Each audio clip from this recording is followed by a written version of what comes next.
Serikali ya nchi ya Mali imetangaza kulipiza kwa kuweka masharti ya visa kwa raia wa Marekani na kwamba watatakiwa kulipa kiasi cha dola 5,000 mpaka dola 10,000 kwa visa za biashara na utalii kwa raia wanaotafuta vibali vya kuingia nchini humo. Wizara ya mambo ya nje ya Mali yenye makao yake Bamako imefikia uamuzi huo siku ya Oktoba 12 baada ya Marekani kutangaza tozo hizo mpya kwa nchi za Afrika ikiwa na lengo la kutaka kulinda mipaka yake na usalama wake. Pia Mali imelaani vitendo hivyo ikisema nchi hiyo inakiuka mkataba wa makubaliano uliosainiwa mwaka 2005.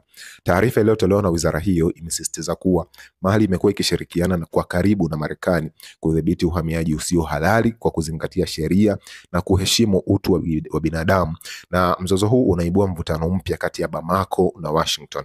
Mali ni moja ya nchi 7 za Afrika zilizoingizwa katika mpango wa majaribio wa mwaka mmoja unaolenga mataifa yenye kiwango kikubwa cha watu wanaokaa zaidi ya muda wa visa zao. Nchi nyingine zilizoorodheshwa ni Mauritania, Sao Tome, Tanzania, Gambia, Malawi pamoja na Zambia. Na hii tu ni ikumbukwe kwamba tangu Rais Donald Trump ameweza kuingia madarakani hapo nchini Marekani, alikuja na hii sera yake ya kulinda mipaka, lakini pia kusitisha misaada yote kwa mataifa mengineyo, lengo likiwa ni kuweza kulinda mipaka yake, lakini pia akiwa na lengo la kuendeleza zaidi nchi yake kuliko mataifa mengine. Kwa hiyo huu ni mpango ambao ni wa muda mrefu na unaanza kufanywa utekelezaji sasa hivi. Kwa hiyo kwa wale wote ambao watakuwa wamezamia kule na kuweza kukaa kwa muda ambao umepitiliza, basi watachukuliwa hatua kali za kisheria, lakini kwa wale ambao wataweza kuzingatia na kwenda katika nchi hiyo huku wakiwa wameweza kulipia visa zao za B1 na B2 kwa maana ya utalii na biashara, basi wao